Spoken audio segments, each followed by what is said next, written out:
There is a moment in Season 5 of Game of Thrones where Jon Snow is lying in the snow outside Castle Black, bleeding from 6 stab wounds, staring up at a night sky that does not offer him anything. The men who put those wounds in him were his own brothers. Not enemies, not wildlings. Not the army of the dead that Jon had spent years warning everyone about and sacrificing everything to prepare for. His brothers, the men he led, the men he clothed and fed and marched and fought beside and buried when they fell, the men who called him Lord Commander and meant it. The last one to stab him was a boy named Olly, a boy Jon had taken in after a wildling raiding party destroyed his village. A boy Jon had trusted with his correspondence, his meals, the everyday logistics of running the Night's Watch. When Olly stepped forward in that circle of men, Jon said his name. Just his name, quietly, not as an accusation and not as a plea, but simply as a recognition, a naming of what he was seeing. Olly. And Olly drove the knife in one final time and walked away. The message that had lured Jon outside had one word on it: traitor. That is the sentence Game of Thrones is delivering on Jon Snow at that precise moment. Not punishment from an enemy, not the cost of a battle lost. Punishment delivered by the people he led, for doing exactly what he believed was right. He let the wildlings through the wall, because the alternative was leaving 100,000 potential whites north of it for the Night King. He did the math. He made the call, and his brothers killed him for it. That is the whole shape of Jon Snow's story. Every other thing in this video is the explanation of how that moment came to be, and what it cost, and what it produced. Jon Snow is the character the show uses to examine something it circles constantly, but rarely names directly. What happens to a good man in a world that has no particular use for goodness? Not a naive man, not a perfect one. A man who sees clearly, calculates carefully, understands the cost of his decisions, and makes them anyway because he has decided, at some foundational level, that the right thing is the right thing regardless of what it costs him personally. A man who has chosen honor so consistently that it has become his defining characteristic, even when honor is the most dangerous thing available to choose. Every time Jon Snow does the correct thing, the thing the narrative seems to be endorsing, it costs him something he cannot get back. His innocence, his woman, his vow, his life, his queen, his name. The show does not reward honor. It charges for it, at interest, and Jon Snow pays every invoice without complaint and without stopping. What makes him different from every other character the series martyrs is not the martyrdom itself, it is that he keeps coming back. He is killed and resurrected, and does not become cynical. He is betrayed and does not stop trusting. He is exiled at the end, sent away from everything, from the throne he could have claimed and the name that would have given him the world. And the walk north feels like both the saddest possible conclusion for a man who gave everything, and the only ending this particular man could arrive at and still be himself. Welcome to the long night. Get comfortable. This one goes deep. Let us get into it. Jon Snow does not begin the story as Jon Snow. The name Snow, the bastard surname given to all illegitimate children born in the north, the social fact that tells you exactly what someone is before they have said a word, is the first wound. It locates him in the world with precision. He is not a Stark. He cannot inherit. He cannot sit at the high table without the presence of Catelyn Stark, reminding the room of what his existence implies. He is the evidence of something Ned Stark did, an inconvenient biological fact that the household has been organized around managing without ever quite resolving. What Game of Thrones does so carefully in its introduction of Jon in Winter is Coming, which aired April 17, 2011, is establish the wound through specificity rather than through explanation. There is no scene where someone tells you what Jon's position is. Instead, you get the feast. King Robert Baratheon arrives at Winterfell, the most significant visitor in living memory, and Catelyn Stark sends Jon away from the high table. Not cruelly, not even with obvious malice, just with the quiet, practiced insistence of a woman who has made her decision about what Jon is, and for whom the arrival of royalty is not the occasion to revisit it. Jon picks up his cup and he goes. He finds a seat lower, with the servants and the lesser household members, and he does not argue. He does not look hurt, not in a way he allows to show. He just goes. Think about what that means. Jon Snow, who will eventually command armies, who will stare down the Night King himself across frozen water at Hardhome, who will kill a queen to protect a world. At the beginning of this story, he cannot sit at a table. Not because he lacks the ability or the worth, but because the social architecture of Winterfell has no place for him that does not remind everyone else of something uncomfortable. He has learned, through years of exactly this kind of daily calibration, that the correct response to being displaced is to absorb it quietly and move on. He has been absorbing it quietly for his entire conscious life. Catelyn Stark is complicated, and that complication is worth sitting with rather than rushing past. She is not a villain. She is a woman who was handed a husband's bastard child at the beginning of her marriage and asked to raise it alongside her own children, without explanation, for the rest of her life. Ned Stark never tells her the truth. He never tells her that Jon is not his son but his nephew, that Jon is the child of Lyanna Stark and Rhaegar Targaryen, hidden in plain sight to protect him from Robert Baratheon's rage at discovering a Targaryen heir. So Catelyn spends her entire marriage believing that Ned betrayed her with another woman and then brought that woman's child home to live with her own. She cannot forgive Ned for it because she loves him. She cannot take it out on Ned because he is her husband and her lord, and the foundation of everything she has built.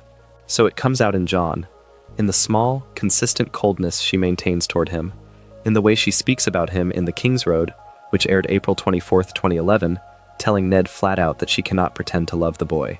In the way she frames Jon's presence at Winterfell as specifically a wound to her, rather than a domestic arrangement that simply is.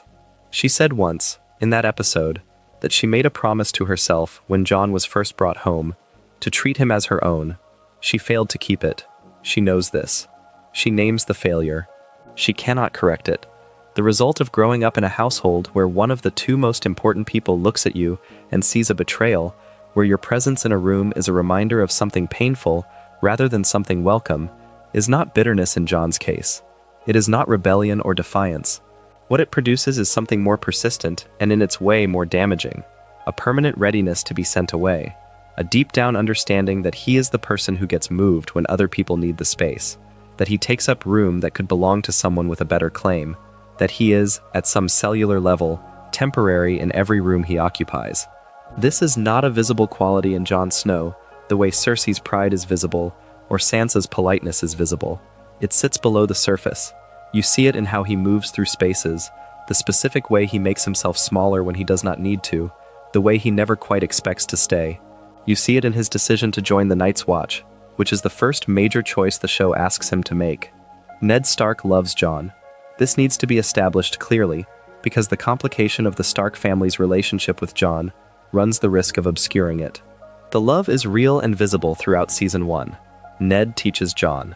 He spends time with Jon that he does not spend with Robb or Bran, time that is specifically and deliberately paternal, a father instructing a son in the things a man needs to know.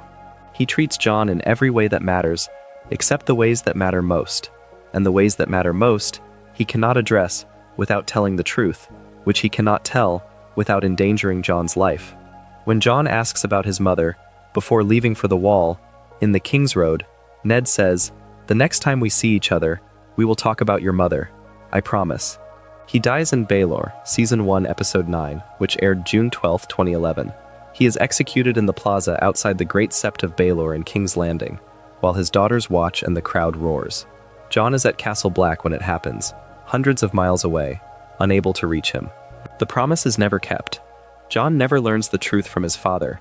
He learns it years later, in pieces, from a psychic child and a maester's archive, and by that point the man who could have simply sat him down and told him is long dead.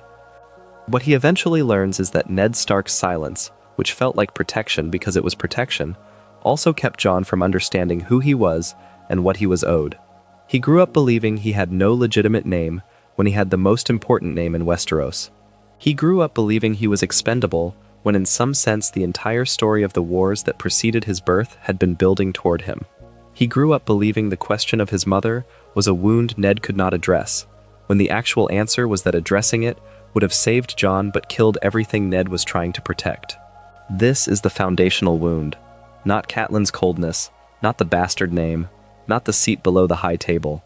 The foundational wound is Ned Stark's love expressing itself as a lie, sustained for Jon's entire childhood, and Jon never quite knowing for certain whether the man who raised him was telling him the truth about himself. Everything that follows, the Wall, the wildlings, the death and resurrection, the throne he does not want, everything flows from that original gap between what Jon was told and what was true.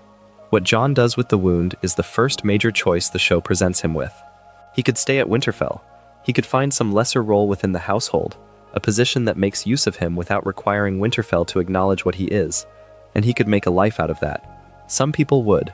Jon cannot. The prospect of spending his life in a place where he can see every day the distance between what he is allowed to have and what the name Stark would have given him is insupportable. So he joins the Night's Watch. His uncle Benjen Stark, who serves as First Ranger, makes the pitch in Winter is Coming. And there is something quietly devastating about the pitch when you listen to it carefully. Benjen lists all the things Jon will give up by taking the Black. Children, inheritance, a wife. He is describing the cost. And the reason Jon is not deterred is precisely because he does not have any of those things. He is giving up the theoretical possibility of a bastard's life in the North, a life that Catelyn has already made clear is not going to be much of anything. The Night's Watch looks to Jon, at this stage, like freedom, a place where the name Snow means nothing because everyone gives up their name. A brotherhood of men who chose to be there, which is a different kind of family than the one he grew up in, one where belonging is earned by presence and action, rather than being conditional on the accident of birth. A place where he can matter in a way that Winterfell will never allow. He is not entirely wrong.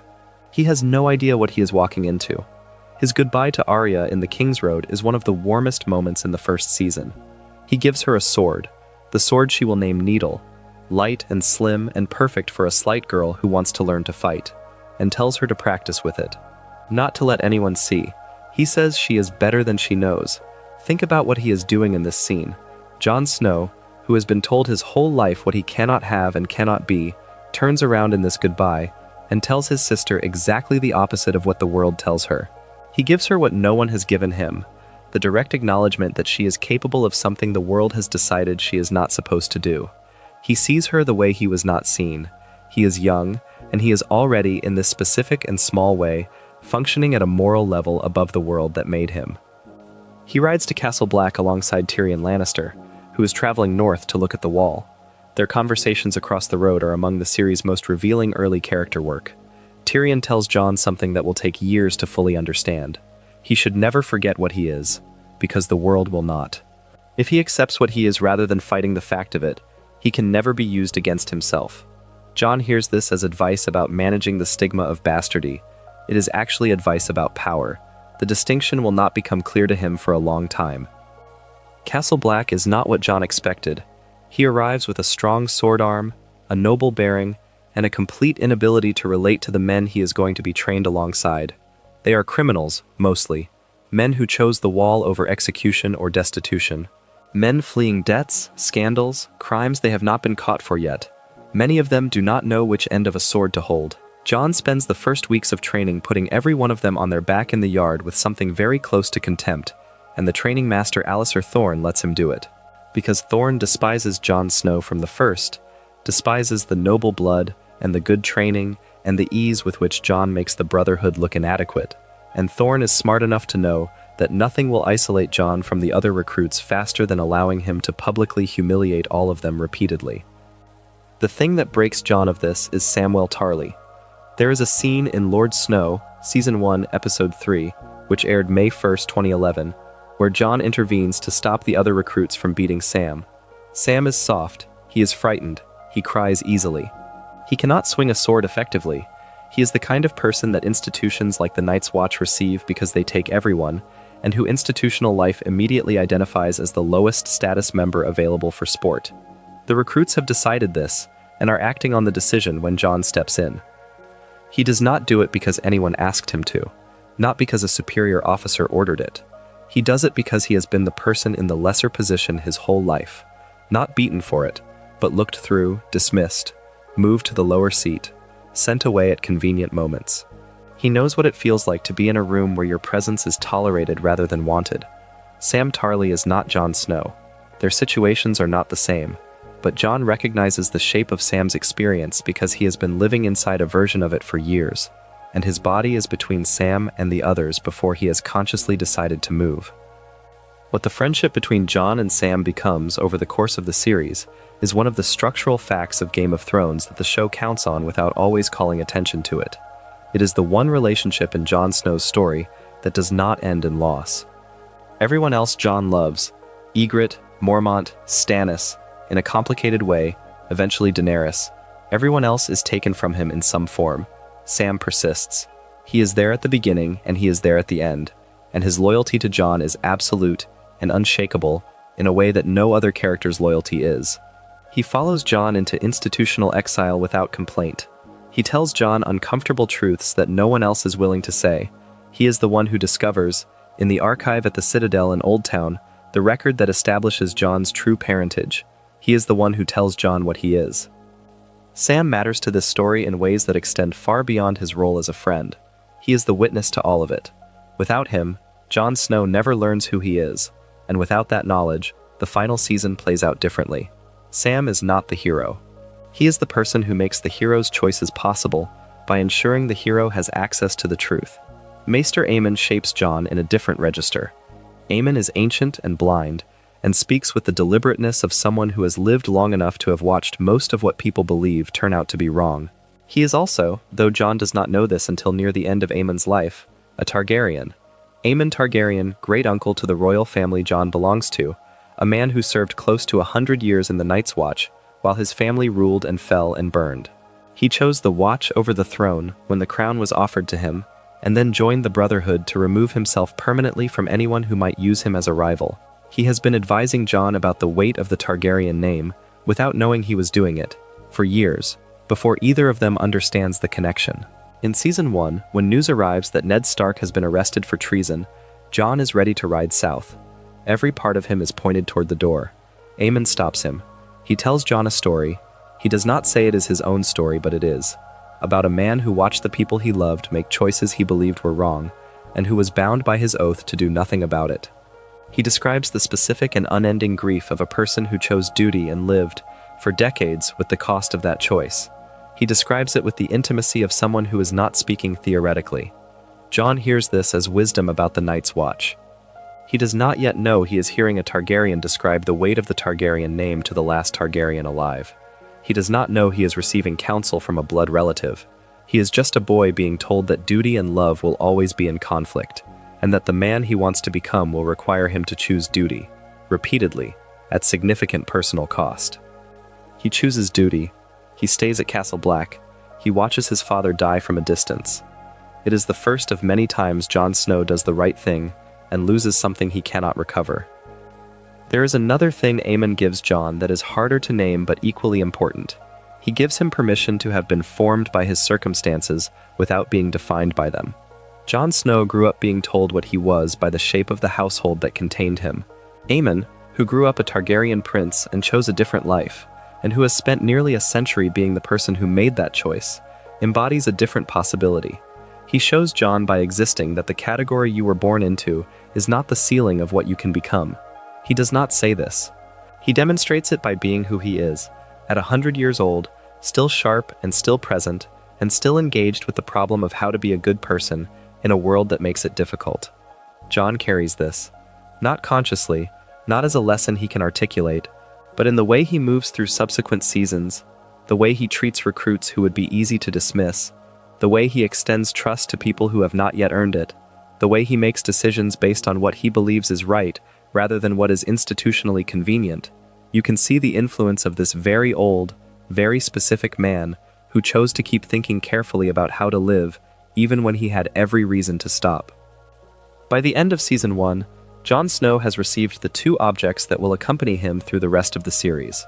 Ghost, his direwolf, always the white one, always the silent one, set slightly apart from the litter, even among the litter, and Longclaw, the Valyrian steel sword that Mormont gives him after Jon saves the Lord Commander's life from a wight that had broken into his quarters and was moving toward him. Jon burns the wight with an oil lamp, not because he was trained for this specific threat, because there is a dead man moving and he does not have time to think. Ghost and Longclaw, the wolf and the sword, both earned by doing something someone else needed rather than something Jon wanted. Both permanent marks he will carry into every conflict that follows. Both signifiers of who he is at the level below titles and names, the person who is there when it matters, the person who acts, the person who does not wait to be told. The season ends with the Night's Watch riding out north of the Wall in force for the first time in years, the Great Ranging. Jon has never been north of the Wall. The show has been building toward this territory since the very first scene of the very first episode. Two Ranger brothers finding something in the snow and not surviving the discovery. Jon is about to find out what lives out there in the cold. The Great Ranging begins in Season 2 and establishes, over several episodes, the geography and the ecology of the world north of the Wall in ways the show has only gestured at before. The haunted forest, the abandoned villages, the silence that has a specific quality, not the silence of empty places, but the silence of places where something happened and has not finished happening. What the Ranging finds, in its early weeks, is Craster.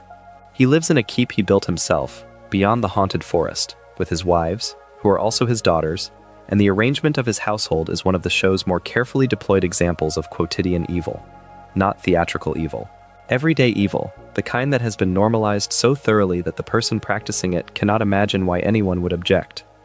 Craster has a bargain with the White Walkers. His male children he leaves out in the cold as offerings. In exchange, the Walkers leave his household alone. It is a survival arrangement that has been operating for so long that it has acquired the texture of religious practice. Craster describes it without apology or shame, not because he lacks the capacity for shame, but because the arrangement predates, in his experience, any moral framework that would require him to feel it.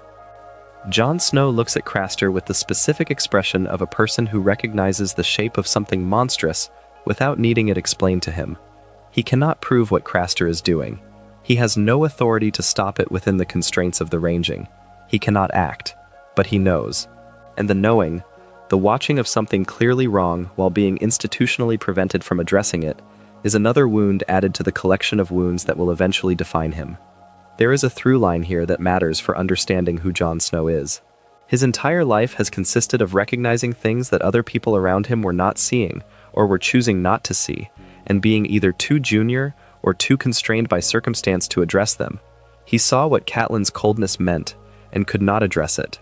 He sees what Craster is doing, and cannot address it. He will see what the White Walkers mean for the living world, and spend years fighting the institutional inertia of people who are looking in the wrong direction. His moral vision is consistently ahead of his institutional authority.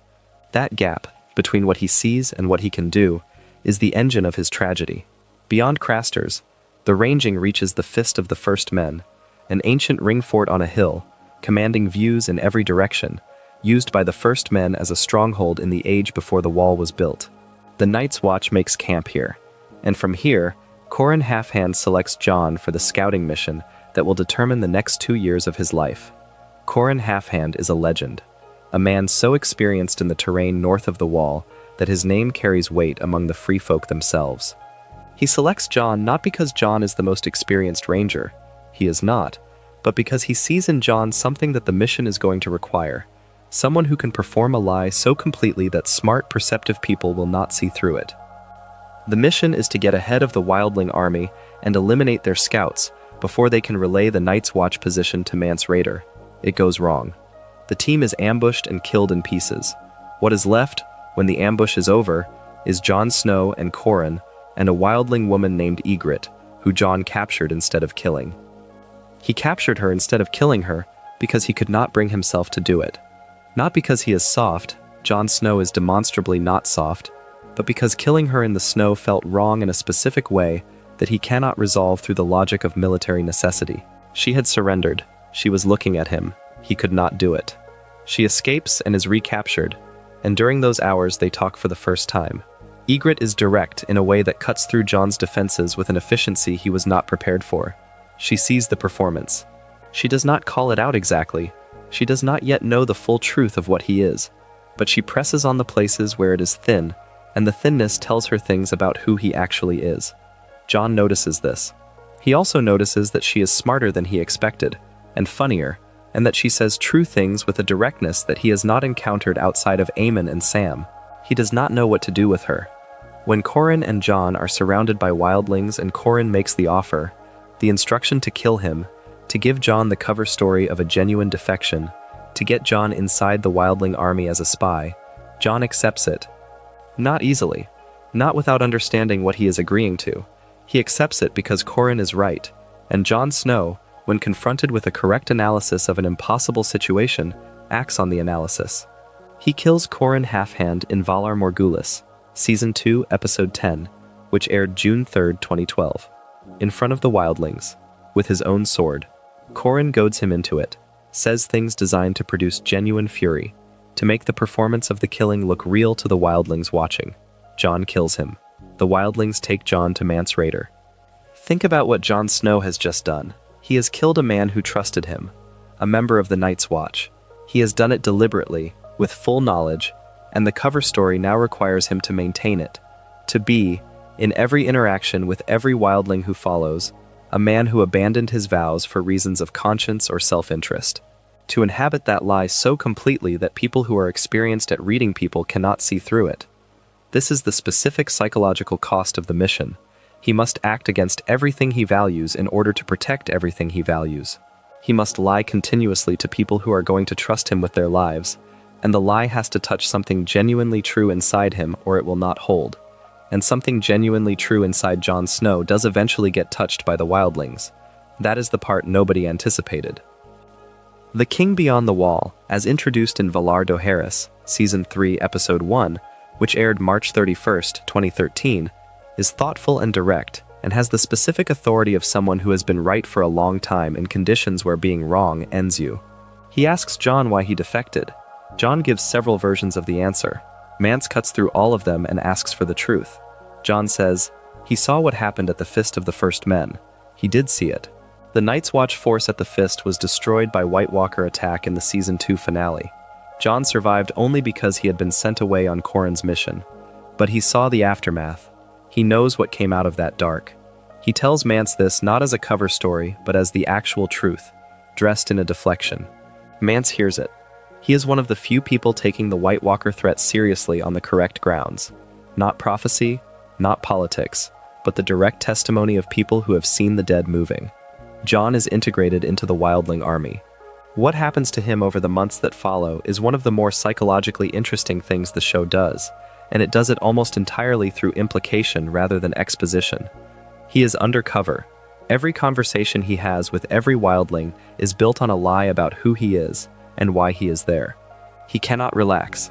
He cannot stop monitoring himself for inconsistencies, cannot stop thinking about how what he is saying maps onto the cover story, cannot fully inhabit any moment because there is always the part of his mind that is tracking the performance.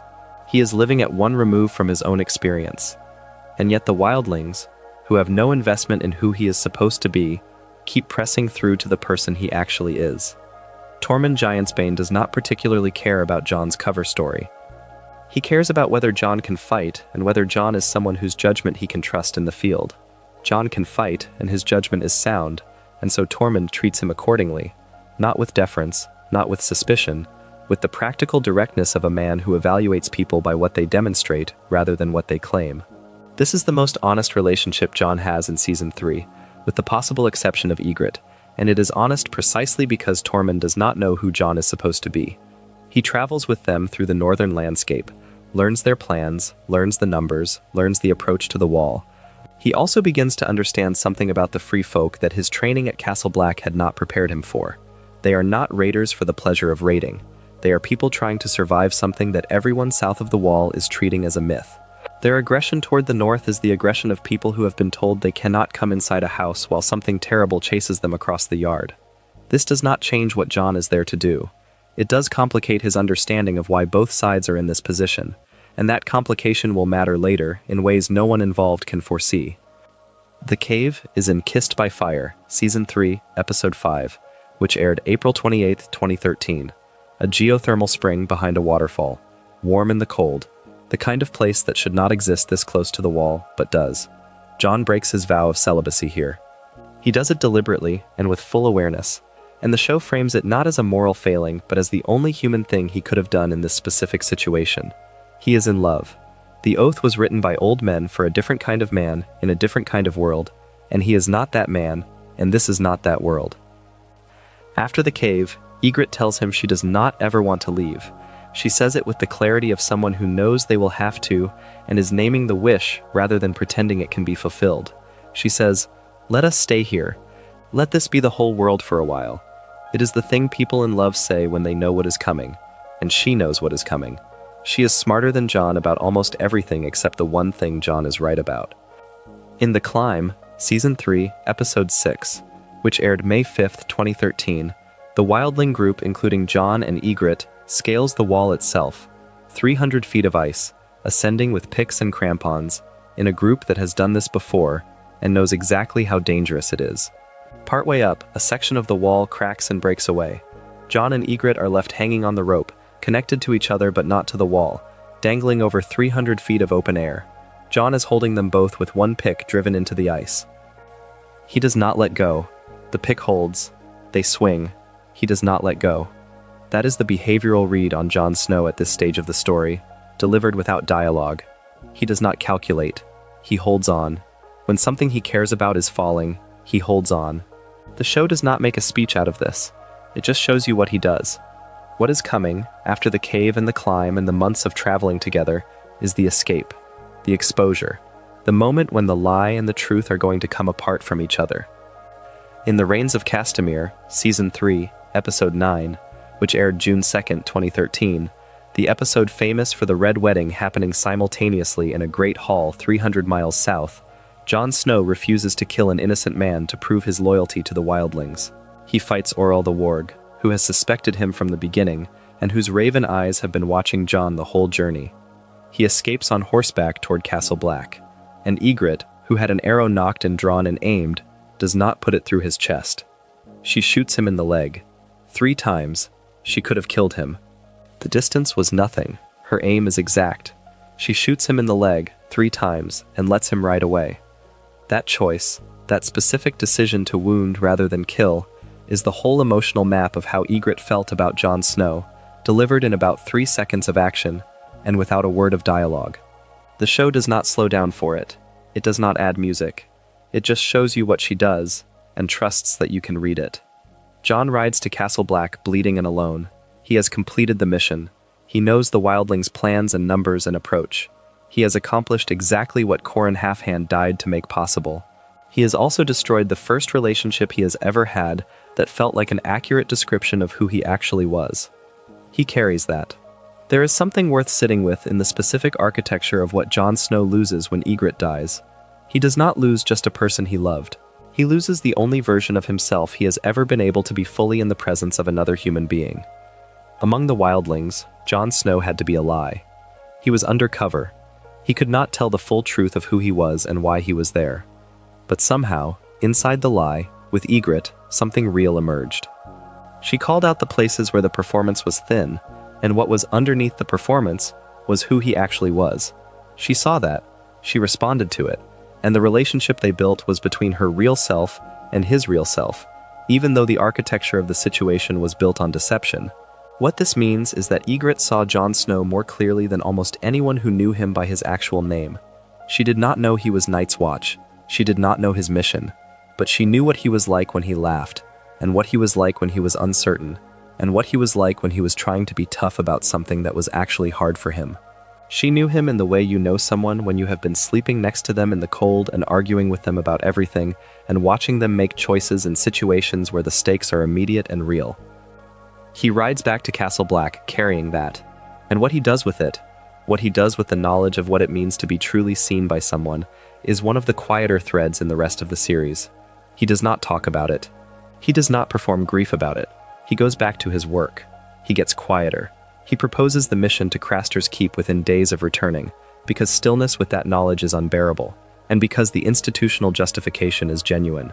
But the specific quality of attention that he develops in the months after Ygritte, the way he starts listening to the wildlings he encounters at Castle Black rather than simply managing them, the way he pays close attention to what the people who are supposed to be enemies actually want and believe, that quality comes, at least in part, from what she showed him about himself. She showed him that he could be seen and still be fine, that the world did not end if someone knew who he actually was, that the performance is not the same as the person underneath it.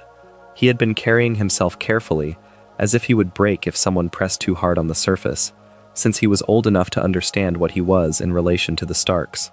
Ygritte pressed hard on the surface. He did not break, and that knowledge, that he can survive being known, is part of what makes him capable of the kind of leadership he demonstrates in the years that follow. She died in his arms in a burning courtyard, in the middle of a battle. He carries that too. Season 4 is where Jon Snow first becomes the person the series has been building him toward.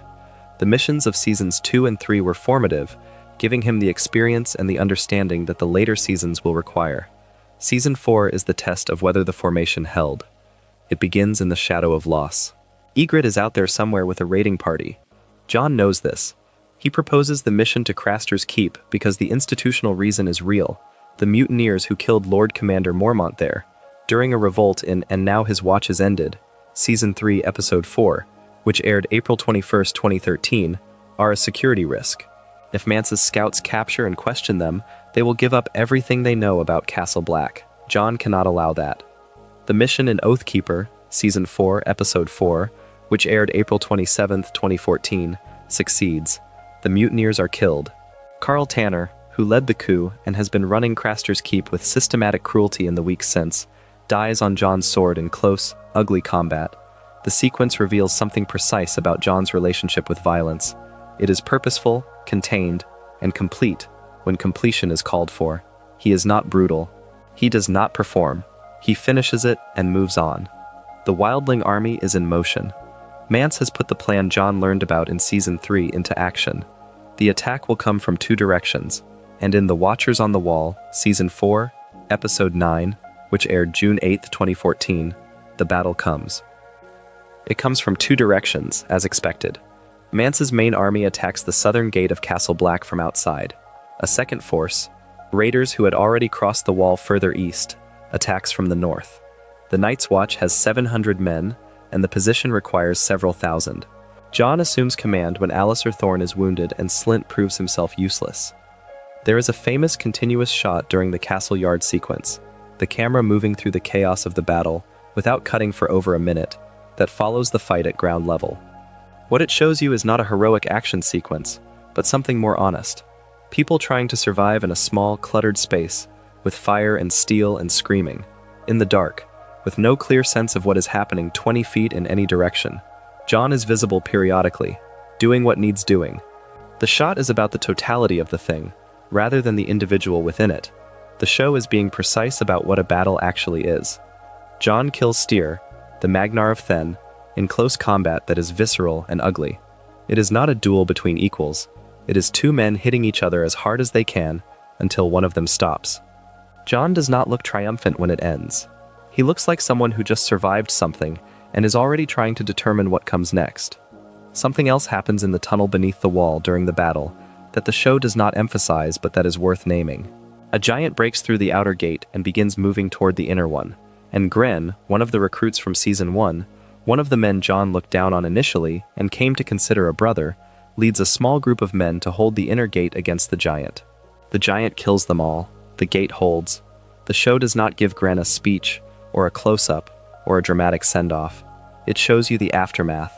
The gate held, and Grenn is dead, and those two things are connected in the plainest possible way. The wall was defended by men who understood that the defense required their deaths and accepted it. Jon Snow does not have a monopoly on this kind of courage. The show is careful about that. Then Ygritte finds Jon in the courtyard. She has an arrow aimed at his chest. He sees her. She sees him. 1 second, one single second, where they are just the two people who loved each other, looking at each other across a burning courtyard, and the rest of the battle does not exist. Then Olly's arrow takes her from behind. She falls. Jon catches her. He holds her while she dies. The last thing she says is that they should have stayed in the cave. She says it once, clearly, without self-pity, with the flat calm of someone resolving a calculation they have already accepted.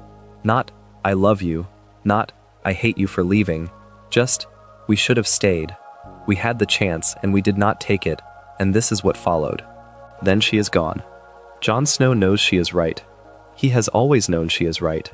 He also knows that being right about what they should have done cannot coexist with being right about what the world required. Staying in the cave would have meant abandoning 10,000 people who needed the warning he was able to give. He could not have stayed, and she died for it. And the show holds on his face and lets you sit with both of those facts at once, without resolving the tension between them, because that tension is not the kind that resolves. The Battle of Castle Black ends. The Watch survives. Jon goes north under a flag of truce in The Children, Season 4, Episode 10, which aired June 15, 2014, to find Mance Rayder, to negotiate a peace, or to kill him if the situation requires it. The meeting between them is one of the better conversations in the first 4 seasons. Mance is not afraid of Jon. He does not perform bravado. He explains the campaign with the clarity of a man who has thought about it for years. He unified the free folk, not for conquest, but because the dead were coming and the only survival was south. Not invasion, evacuation. He is trying to save his people the same way Jon is trying to save everyone else. They are, at the deepest level of the conflict, fighting the same war. Stannis Baratheon arrives before anything can be decided. His cavalry routs the wildling camp in minutes. Mance is taken prisoner, and Jon Snow watches the man he spent years working against be captured by a king he does not particularly trust, understanding, watching it happen, that the shape of the problem he has been working on is about to change into something even more complicated. Stannis offers Jon the lordship of Winterfell. He will legitimize Jon as Jon Stark, heir to the north, in exchange for Jon's loyalty and assistance.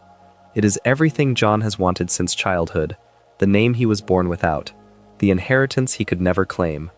Jon turns it down. He turns it down because the vow he swore is the vow he swore, and taking a title from Stannis in exchange for political loyalty would make the oath meaningless.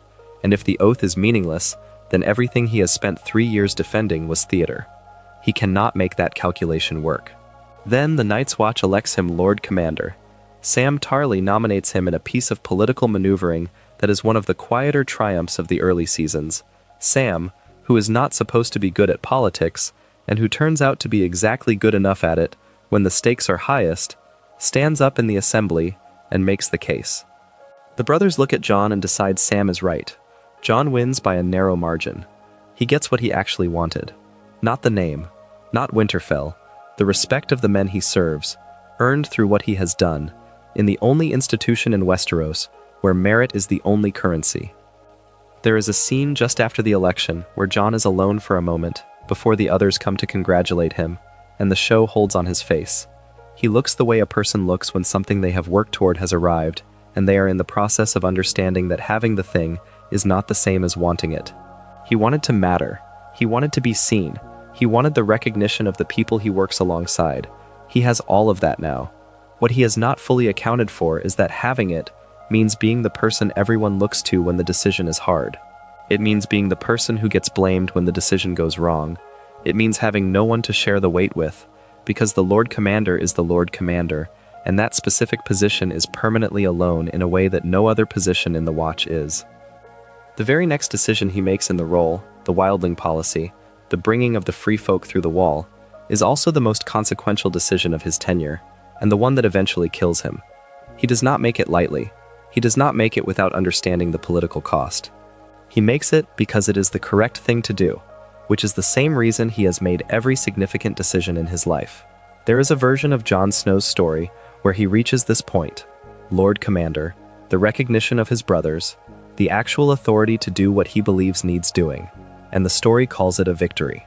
A hard-won victory after years of being the bastard who was not quite allowed to fully belong anywhere. That is not quite what the show does. The show gives him the recognition and then immediately asks him to spend it on the most politically costly decision he has ever made. The triumph and the cost arrive at the same time. That has always been the pattern. Season 5 is where Jon Snow's story arrives at its most fundamental crisis so far, and it is a crisis that is entirely of his own making, made not through error but through clarity. He is Lord Commander. He has real power for the first time. Real power means the ability to make decisions that cannot be overridden. It also means the full weight of what follows when those decisions produce consequences the people around you were not prepared for. The first major decision, the wildlings. He decides to let them through the wall. This needs to be stated plainly. Jon Snow, Lord Commander of the Night's Watch, the institution whose entire purpose for 8,000 years has been to keep what is north of the wall from coming south, decides to open the gates and settle tens of thousands of free folk on Night's Watch lands and in the Gift. He does this because the alternative is leaving them north of the wall, where the Night King can raise them as whites. He does the math. A living enemy who dislikes you is a containable problem. 100,000 dead soldiers under the Night King's command is an unsurvivable one. He understands this because he has seen what the White Walkers can do. He was at the Fist of the First Men. He knows what emerged from that dark. He has evidence his brothers do not have. His brothers do not accept the conclusion, even when they follow the math. 8,000 years of institutional identity does not update because of one man's report from beyond the wall. The Night's Watch has always been the thing between the wildlings and the South. Opening the gate represents, to every man in the Watch who has not seen what Jon has seen, the betrayal of everything the institution exists to protect. Jon does it anyway. The specific decision-making in Kill the Boy, Season 5, Episode 5, which aired May 10, 2015, where Jon meets with Tormund Giantsbane to propose the deal, and simultaneously executes Janos Slynt publicly for refusing a direct order, is one of the most revealing sequences in the season. The execution is abrupt and final. Slynt begs. Jon's face is the face of someone doing a necessary thing with the minimum amount of theater. The message of the execution is not cruelty, it is clarity. Jon Snow will do the hard thing. He will do it quickly, and he will do it himself. The men who are about to kill him for his wildling policy at least know, watching Slynt drop, that Jon Snow means what he says. The journey to Hardhome is in the episode of the same name, Season 5, Episode 8, which aired May 31st, 2015. Jon and Tormund sail north with a small fleet to a wildling settlement on the northeastern coast beyond the Wall, where several thousand free folk have been surviving the increasingly harsh winters. The negotiation on the beach is difficult. The wildlings at Hardhome see a crow. They see the institution that has been their enemy for generations. They have no reason to trust him. A significant portion refuse. A significant portion, eventually, agree. They begin boarding the ships. The argument is working. The deal is coming together. Then the dead arrive. The sequence at Hardhome is one of the greatest things Game of Thrones ever produced. It begins with a winter storm descending from the cliffs above the settlement, arriving too fast, from the wrong direction, in the specific way that people who have seen this before recognize immediately. The gates close. Jon and his men and the wildlings already on the boats watch from the water as the whites come over the walls. What follows is a sustained sequence of controlled horror, not spectacle for its own sake, a sequence designed to show, through Jon's experience, what the actual stakes of this story are. Not the politics of succession, not the Game of Thrones, the real stakes. An endless tide of dead bodies that does not stop and does not feel and cannot be reasoned with or bought or frightened. Bodies that have been reanimated by something that does not have preferences or politics or hesitation, something that just comes. Jon fights a White Walker lieutenant in the storehouse, where the dragonglass is kept. He loses his dragonglass when the White Walker knocks him backward. He grabs Longclaw instead. The White Walker brings his ice blade down, expecting Valyrian steel to shatter the way everything else does. Longclaw does not shatter. The Valyrian steel meets the ice blade and holds, and Jon drives Longclaw through the White Walker, and the White Walker shatters into fragments. He discovers this in the middle of a battle, by accident, because he had no other weapon available. He learns the most important tactical fact about the war he is fighting, that Valyrian steel can kill White Walkers the same way dragonglass can, by having no other option and acting on what he had. That is the specific texture of Jon Snow's most important discoveries throughout the series. He is there. He acts. He finds out what is true by doing it rather than by preparing to do it. The preparation is always incomplete. The presence is always complete. He escapes to the boats. Most of the wildlings he came to save are dead on the shore, and then the Night King raises them. He walks to the edge of the dock. He looks at Jon Snow across the water, looks at him with something that is not hostility and is not challenge, but is closer to acknowledgement, recognition. He looks at the thousands of bodies on the shore, wildlings and Night's Watch brothers, and free folk women and children who died defending the docks, and he raises his arms. Palms up, slowly. The gesture of someone who is performing rather than acting, showing rather than doing. Every body on that shore twitches, eyes open, blue, all of them at once, in the specific horror of a thing that should be sequential happening simultaneously. The Night King does not speak. He does not need to. He is making a demonstration for an audience of one. He is showing Jon Snow exactly what his army is, exactly what it is capable of, and exactly what every person left behind at Hardhome now is. They are soldiers, on the wrong side, and there will be more of them, every day, until there is no one left to add. Jon watches from the water. The expression on his face is not fear. It is something that looks like recognition, and also like grief. He is seeing the truth of the world he lives in, stripped of the stories people tell themselves about power and succession and the Game of Thrones. He is seeing what actually matters. He is seeing, with perfect clarity, that almost nobody in Westeros understands it yet, and that the gap between what he knows and what everyone else knows is going to be the source of most of the suffering that follows. He returns to Castle Black carrying that knowledge. The weight of being the only person in the room who has seen the thing is what makes everything that follows so difficult. There is a scene after Hardhome worth describing, even though it is not a dramatic scene. Jon stands in front of his assembled brothers and tells them what happened at Hardhome. He tells them about the Whites and the White Walkers and the Night King raising the dead. He tells them about Valyrian steel. He tells them about the scale of what is coming. He tells them what he saw. The brothers watch him. They hear him. And the show lets you see, in their faces, that what Jon is describing is too large for them. Not because they are stupid, because the thing Jon is describing is so far outside the range of anything the institutional training of the Night's Watch has prepared them for, that it does not quite land as real. It sounds like the ravings of a man who has been beyond the wall too long. They hear him and they do not quite believe him, and the ones who believe him do not know what to do with what they believe. This is one of the more psychologically precise things the show does with the concept of institutional knowledge. The Night's Watch knows what to do when the wildlings are coming.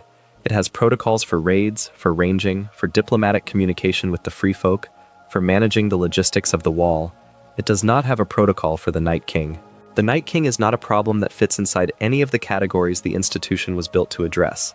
And Jon Snow is standing in front of men whose entire professional identity is organized around those categories, asking them to update everything they know about what they are defending against, based on the testimony of one man. He cannot make them believe it fully. He can make them see it happened. He can make them afraid. What he cannot do is give them the direct experience of standing on that dock and watching the dead rise. That experience lives in him alone, and it cannot be transferred. And the gap between what he knows and what they know is going to produce, as gaps between what a leader knows and what the institution knows always do, the specific kind of tragedy that arrives when the man who is right cannot convince the people who need to act on what he knows. The institutional logic of the Night's Watch cannot accommodate what Jon knows. The men who are furious about the wildlings policy are furious about the right things in the wrong order of priority. They are angry about tradition, about identity, about the 8,000-year understanding of what the Night's Watch is and does. They are not wrong that the tradition matters. They are wrong that the tradition is the most urgent thing. Jon is standing in meetings about tactical arrangements and chain of command and Night's Watch precedent, and he is the only person in the room who has watched the Night King raise the dead on a shore 3 miles north of where they are sitting. He is arguing about the arrangement of deck chairs on a ship he can see sinking, with people who are looking in the wrong direction. Alliser Thorne is not stupid. He is not purely a schemer. He is a man who has given his life to the Night's Watch, and who genuinely believes Jon Snow is destroying the institution he loves. His opposition is sincere. His belief that Jon is dangerous is sincere. The assassination he participates in, he would not call it assassination, he would call it a correction, a restoration, is the sincere act of a man who believes he is saving the Watch from the man who leads it. Olly is different in kind. Olly is a child whose village was destroyed by a wildling raiding party, his parents killed, his community erased, everything he knew ending in fire and blood. He has a specific, personal, fully justified terror of the free folk. And Jon Snow took him in and treated him with kindness, and then proceeded to make the wildlings welcome at Castle Black. Olly's hatred of the wildlings is not a political position. It is the scar tissue of trauma, and no amount of strategic explanation, no amount of Jon telling him that sometimes a man must do difficult things because the larger situation demands it, can reach through scar tissue. Jon knows this. He tries anyway. It does not work. In Mother's Mercy, Season 5, Episode 10, which aired June 14, 2015, the lure is simple. Someone has information about Benjen Stark, Jon's uncle, First Ranger, who went ranging north of the Wall in Season 1 and never came back. The message they have set up reads, "Traitor." Jon walks toward it and understands what it means while he is still walking and cannot run fast enough. Alliser Thorne steps forward first. For the Watch, he drives in the knife. Bowen Marsh steps forward, weeping while he does it. Weeping not because he believes he is wrong, but because he is the kind of person who can cry while doing something terrible and still complete the action. Others step forward. Each says, "For the Watch." It is not frenzied. There is no rage in it. It is the systematic execution of a decision that was made in advance. carried out by men who believe they are performing a duty to an institution they love. Then Olly steps forward, and Jon says his name, just Olly. Not as accusation and not as plea, just the recognition. I see who is standing in front of me. I see what this means. Olly drives the knife in. Jon Snow bleeds out in the snow. His blood spreads across the white. The season ends there. The show never returns to this moment from another character's perspective. No one inside Castle Black comes outside and sees what happened and reacts. The body just lies there in the snow with the camera on it, and then the season ends. This is not an accident. The decision to end the season on that image, rather than moving immediately to the reaction, tells you something important about what the show thinks the assassination means. It means Jon Snow is dead. Not narratively complicated dead, not dramatically convenient dead, just dead, in the snow, alone, with his blood around him. The show holds on this long enough that you feel it. The men who killed him believe they have done the right thing. That is not a small part of what makes the scene devastating. If they believed they were doing something wrong, if this were villainy in the conventional sense, it would be a different kind of scene, but each of them stabbed him believing they were defending the Night's Watch from a Lord Commander who was going to destroy it. Each of them said, "For the Watch," and meant it. The institutional logic that led to Jon Snow's death is not the logic of malice. It is the logic of an institution defending itself against change. And Jon Snow was the change. He was the thing that the Night's Watch could not accommodate without becoming something different than it had been for 8,000 years. His wildling policy, his communication with Mance, his willingness to let the wildlings through the gate, all of it represented a fundamental restructuring of what the Night's Watch was for. You could agree with Jon's reasoning, and still understand why the institution rejected it. Institutions are very good at defending their own continuity. They are much less good at accommodating the information that might require them to change. Jon Snow was killed by an institution defending its identity against a man who understood the institution's purpose better than the institution did. That is a very specific kind of tragedy, and it is one that the show will return to, in different forms, at different scales, with different characters, for the rest of its run. For months after, the internet conducted one of the most sustained collective denial campaigns in the history of serialized television. Kit Harington was photographed on set in Belfast during production of Season 6. The showrunners said he was dead, done, finished, not coming back. Everyone knew he was coming back. Nobody would admit to knowing. What Game of Thrones does with the immediate aftermath of Jon's death in The Red Woman, the Season 6 premiere that aired April 24, 2016, is worth careful attention. The episode does not rush toward the miracle. It opens on Jon's body. Ghost, his direwolf, is sitting beside the body, awake and quiet in the way animals are quiet when something has happened that they cannot explain. Davos Seaworth walks out and finds the body and stands over it. Davos is an interesting choice for this moment. He has no connection to the Night's Watch. He is Stannis' former hand, a man who came north with Stannis' army and stayed after Stannis marched south to his death at the Boltons' hands. His ward Shireen, Stannis' daughter, whom Davos loved like his own child, whom he had taught to read and walked with in the cold and laughed with at her bad jokes, was burned alive as a sacrifice to the Lord of Light. He has nothing, no allegiances, no cause, no particular reason to care whether Jon Snow is alive or dead. And he decides that Jon Snow cannot just lie there. Not because he knew Jon well, or because he was promised anything, but because Davos Seaworth is a person who cannot leave a wrong thing unremedied when he has any capacity to address it. This specific quality, which is, more than any other single thing, also Jon Snow's quality, is why Davos, the person with the least stake in Jon's survival, is the one who decides to do something about it. He goes to Melisandre. Melisandre is in her room staring at the fire. She has just watched Stannis' army destroyed and Stannis killed, and the sacrifice of Shireen, which she authorized, which she believed in with the full force of her conviction, which she told Stannis was necessary and righteous, accomplished nothing. She is not in a crisis of faith in the theatrical sense. She is in the state that comes after crisis, the vacancy where conviction used to be. She is very old, sustained by a magic she wears literally around her neck, and she may never have experienced what she is experiencing now, the simple possibility that everything she believed was wrong. Davos asks her to try to bring Jon back. She says she has never done this. Thoros of Myr has the ability to resurrect Beric Dondarrion. He has done it 6 times, but she does not know if she has the same gift. She says she no longer trusts what she sees in the flames. He says, "Try." What happens in Home, Season 6, Episode 2, which aired May 1st, 2016, is one of the most carefully constructed scenes in the series. Melisandre washes Jon's wounds. She cuts his hair and his beard. She places her hands on him and speaks the prayer in High Valyrian. Nothing happens. She speaks it again. Nothing. The others in the room, Davos, Tormund, Ed, begin to leave, one by one. Davos is the last to go. Melisandre is alone.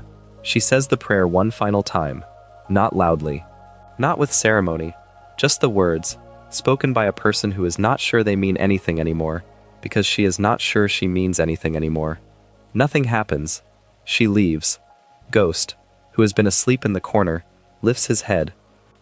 Jon Snow draws a breath. No music, no dramatic cut, no slow motion return. He wakes up the way you wake from a nightmare, gasping, sitting bolt upright, eyes open and not knowing where he is. The camera holds on him while he finds himself, while he figures out whether he is solid. His chest is still bleeding from the wounds that killed him. His eyes are open. They are his eyes. He is back. The question the show raises in the weeks following, and holds carefully rather than resolving, is, what is he back as? What is the Jon Snow who has died and been resurrected? What does death do to a person who has been there and come back? He is quieter, more certain about some things and less defended about others. He says flat things in a flat voice. He did what he thought was right and he was killed for it. He says this not with bitterness, and not with the performance of stoic acceptance, but with the calm of a man who has updated his understanding of the world based on evidence. He has been somewhere. He will not say exactly where. When people ask what he saw on the other side, he says nothing, just nothing. But the experience has burned away something, not his sense of right and wrong. That is intact. Something else has gone. The expectation, maybe, that the world will eventually acknowledge his choices as correct. He no longer carries that expectation. It makes him both sadder and somehow more effective. The Night's Watch oath says, "It shall not end until my death." He died. The oath ended. He is, by the literal terms of the vow, released. The show uses this reasoning because it needs Jon south of the wall, and it does not pretend the reasoning is more than convenient.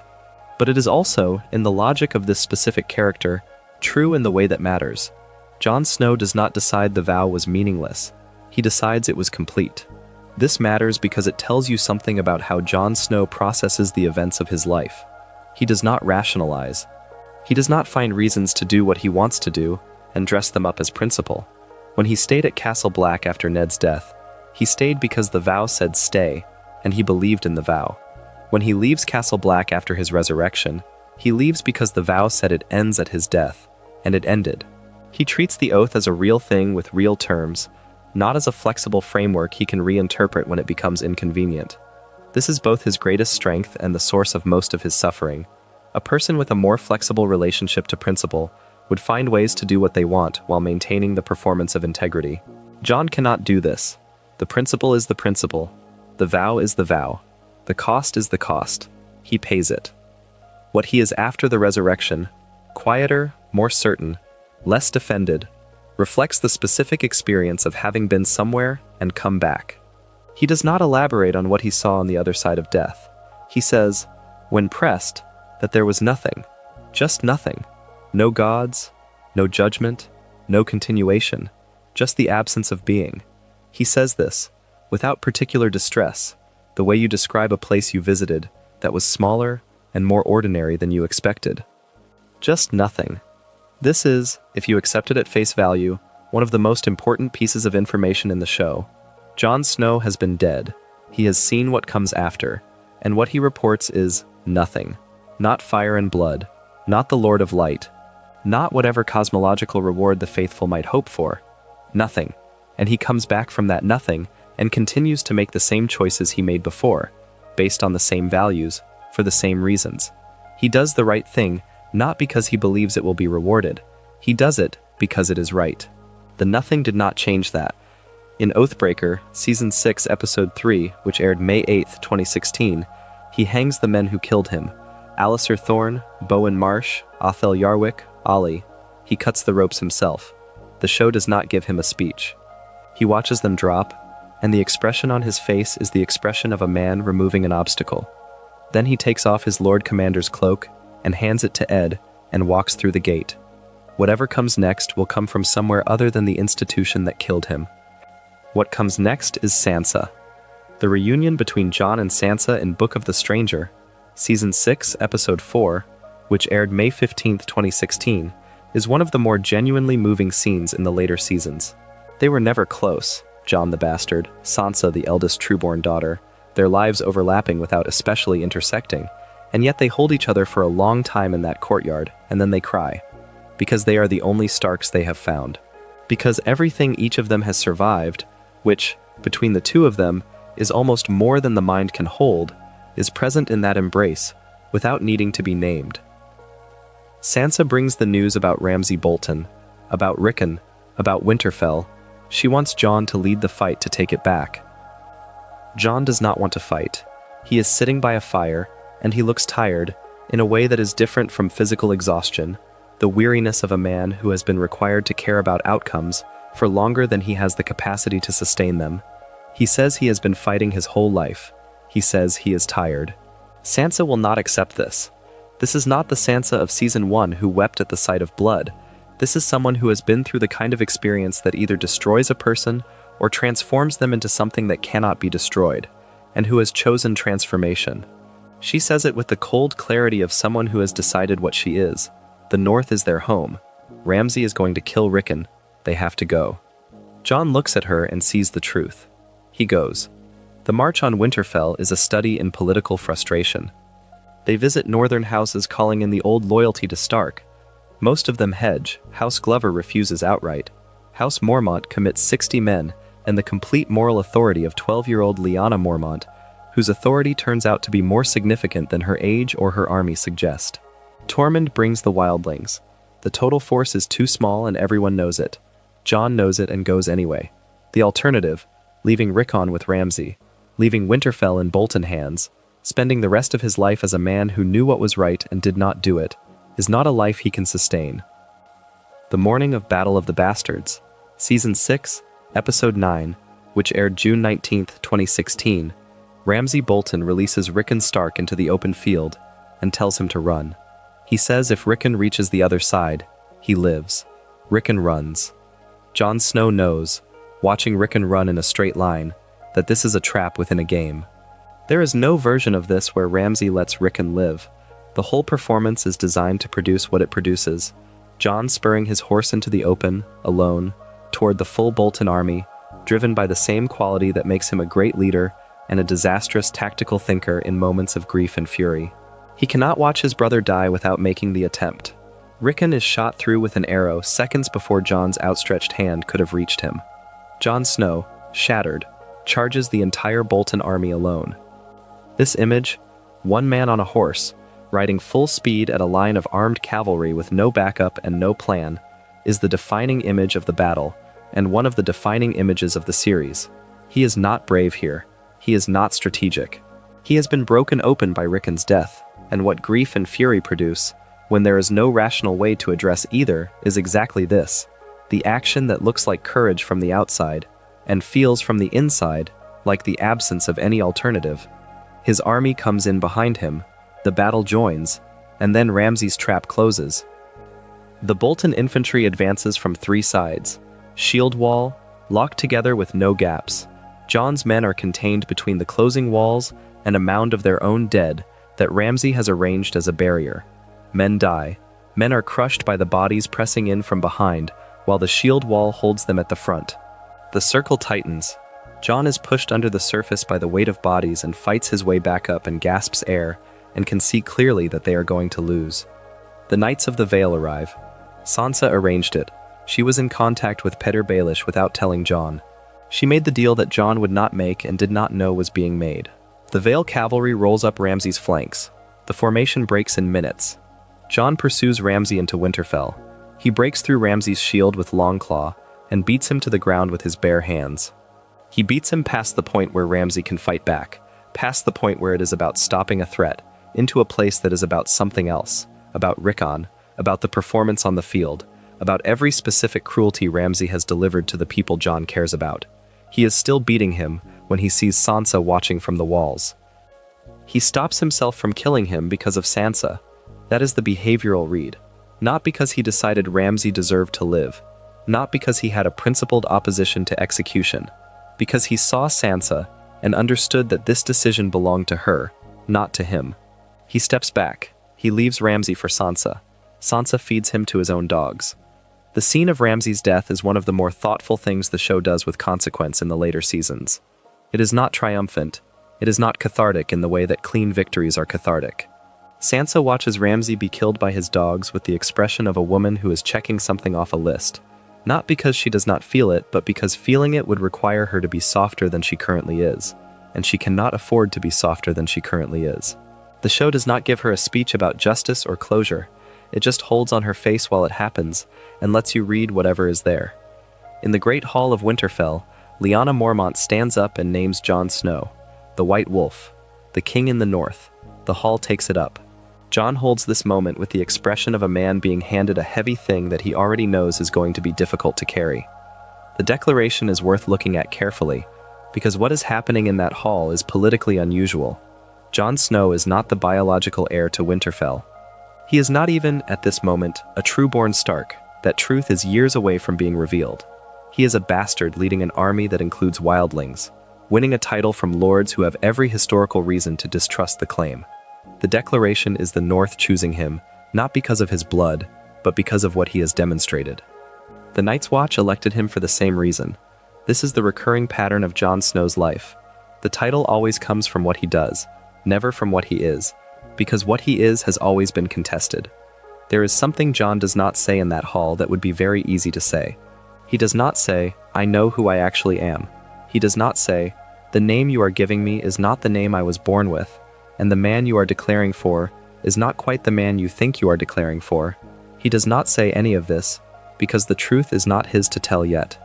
It is Bran's truth, preserved in a vision, and Sam's truth, preserved in an archive, and neither of them has put the pieces together yet. He carries it north, eventually, to Dragonstone, because the dragonglass under that island is the only material he knows of that can slow the army of the dead, and the only person who can give him access to it is Daenerys Targaryen. Before Jon leaves for Dragonstone, there is a scene in Winterfell that the show handles with characteristic restraint. He is in the Great Hall, about to depart, and Sansa is the last person he speaks to. She is going to rule the North in his absence. He is putting this in her hands, and what passes between them in that conversation is a complicated negotiation between two people who trust each other, who are also in conflict about how to handle the political situation, and who are both right and both wrong in their respective positions. Sansa asks Jon, "What if Cersei never comes? What if Daenerys is the real threat?" Jon does not fully answer this. He says Daenerys is not the enemy. He says the real enemy is North. He says he needs the dragonglass and the armies or none of it matters.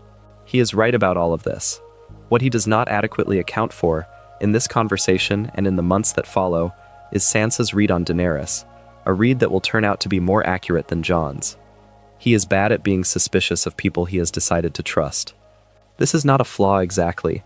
The alternative is being the kind of person who cannot trust anyone, and that kind of person cannot build the alliances that win wars. But it does mean that Jon Snow's relationship with Daenerys is built on a genuine conviction that she is who she says she is, and that conviction makes him slower to see what Sansa sees almost immediately. Jon Snow arrives at Dragonstone in The Queen's Justice, Season 7, Episode 3, which aired July 30th, 2017. Daenerys receives him in the throne room and asks him to bend the knee. Jon asks for dragonglass and an alliance. Neither is immediately willing to give the other what they want without getting what they came for.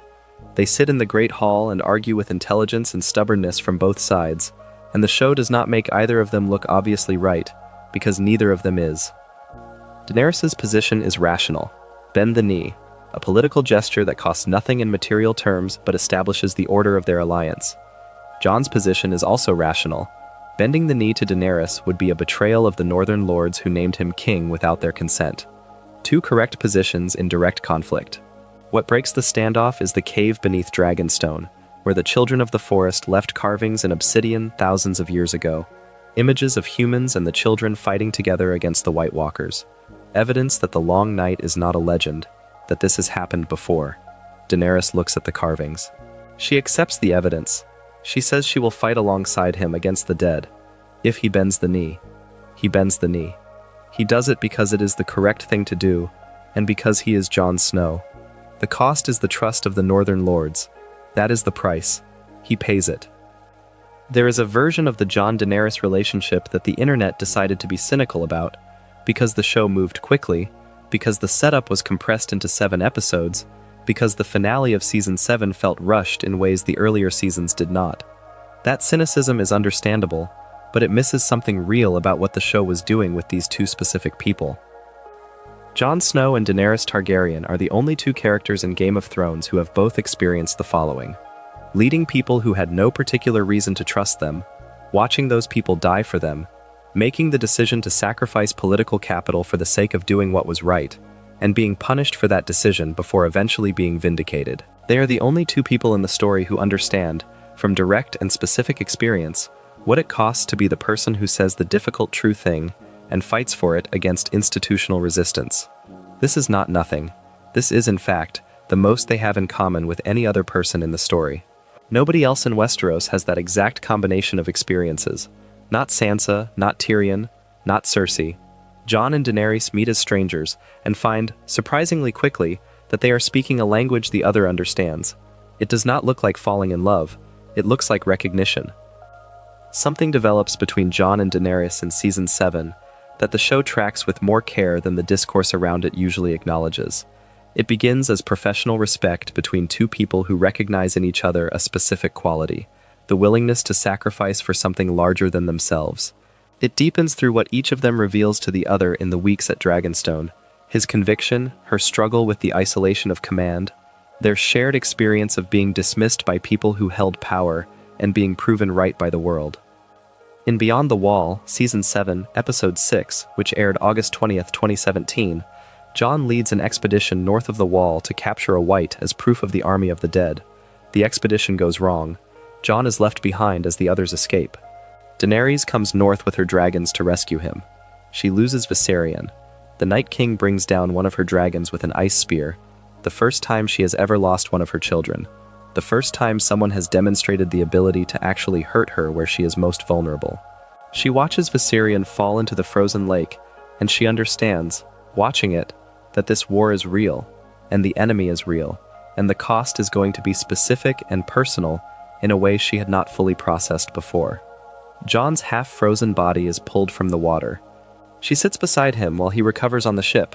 He wakes up. He calls her Dany, the name from her childhood, the name no one has used for her in years, the name from before all of it.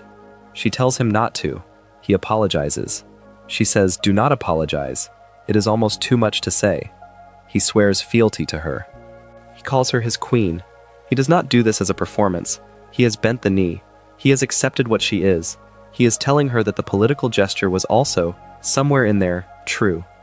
On the ship back from Eastwatch, the show finds their hands together in the dark. It does not explain this. It just shows it and trusts you to understand what it means. What neither of them knows, while any of this is happening, is what Samwell Tarly and Bran Stark are in the process of discovering. Sam came across a notation in the archive at the Citadel in Old Town, a record kept by High Septon Maynard, of a secret ceremony he performed in Dorne. He annulled the marriage of Rhaegar Targaryen to Elia Martell and married Rhaegar to Lyanna Stark. Legally, secretly, in Dorne. Bran saw the Tower of Joy in a vision, Ned Stark arriving, Lyanna dying in childbed, handing Ned a baby and whispering a name. The Tower of Joy sequence was shown in pieces across Season 6, completed in The Winds of Winter, the Season 6 finale that aired June 26, 2016. The baby's dark eyes open. Ned looks at his nephew and sees in him the thing he has to protect above everything else. Sam and Bran put the information together in The Dragon and the Wolf, the Season 7 finale that aired August 27, 2017. The conclusion is straightforward and devastating. Jon Snow is not the bastard son of Rhaegar Targaryen. He is the legitimate son, born of a legal marriage. His name, the name Lyanna whispered to Ned in the tower, is Aegon Targaryen, sixth of his name, the rightful heir to the Iron Throne. The scene cuts from this conversation in Winterfell to a ship carrying Jon Snow and Daenerys Targaryen from Dragonstone to White Harbor. They are in her cabin. The show does not linger but makes clear what is happening. They are aunt and nephew. They do not know it. The dramatic irony is complete. The audience knows what is happening on that ship in a way that neither person on it does. The man is not who he thinks he is. The woman is not what he thinks she is to him. And what they are building together contains, built into its foundation, the complication that will eventually end it. Season 8 of Game of Thrones opens in Winterfell as Jon rides home alongside Daenerys, her armies, and her 2 remaining dragons. He is bringing an alliance. He is bringing reinforcements. He is bringing the best chance the North has against the army of the dead. He is also arriving in a place where his political decisions over the previous season have shifted the ground in ways he cannot fully see. The Northern Lords receive Daenerys in silence. Not hostile, people are frightened, but the absence of welcome is notable. They bow to Jon. They look at Daenerys and do not bow. She notices. The gap between what Jon has promised her in terms of political acceptance and what the North is actually prepared to give begins to be visible immediately. Sansa Stark sees Daenerys clearly from the first encounter. This is worth stating plainly, not as a criticism of Jon, but as an accurate description of what happens in the season. Sansa reads Daenerys correctly. The need for deference, the discomfort with people who do not position themselves in her orbit, the pride that sits very close to the surface. She is right about all of this. Jon is also right that the alliance was necessary. The dragonglass, the armies, the dragons were all essential and they came from Daenerys. Both of them are correct about different aspects of an impossible situation. Sam tells Jon the truth in the crypt beneath Winterfell before the battle that is coming. He says, "Your father was Ned Stark, but not in the way you think." He says, "Rhaegar Targaryen and Lyanna Stark were married. Ned kept the secret to protect you. Your name is Aegon Targaryen. You are the heir to the Iron Throne." Jon's first response is that it is not true. His second is a defense of Ned Stark's honor. Sam says he lied about being your father because the truth would have gotten you killed. He pauses. Then he says something Jon cannot immediately answer. "You gave up your crown for your people, would she?" Jon has no response to this. Not because he does not want to defend Daenerys, because the question is genuinely open and he knows it. There is a scene in A Night of the Seven Kingdoms, Season 8, Episode 2, which aired April 21st, 2019, the night before the battle, when everyone who might die tomorrow is spending the evening differently, where Jon is in the crypt with Daenerys. They are standing in front of Lyanna Stark's statue. Daenerys is talking about Rhaegar Targaryen, about how she grew up hating him, believing he abducted and killed Lyanna, because that was the story the Targaryen exile maintained about why the war happened. Then Jon tells her the truth. He tells her that Rhaegar did not rape Lyanna, that they were married, that the child Lyanna gave birth to in the Tower of Joy is Jon Snow, that his name is Aegon Targaryen. Daenerys' first response is political. She says, "If this is true, you have a claim to the Iron Throne." She says it almost immediately.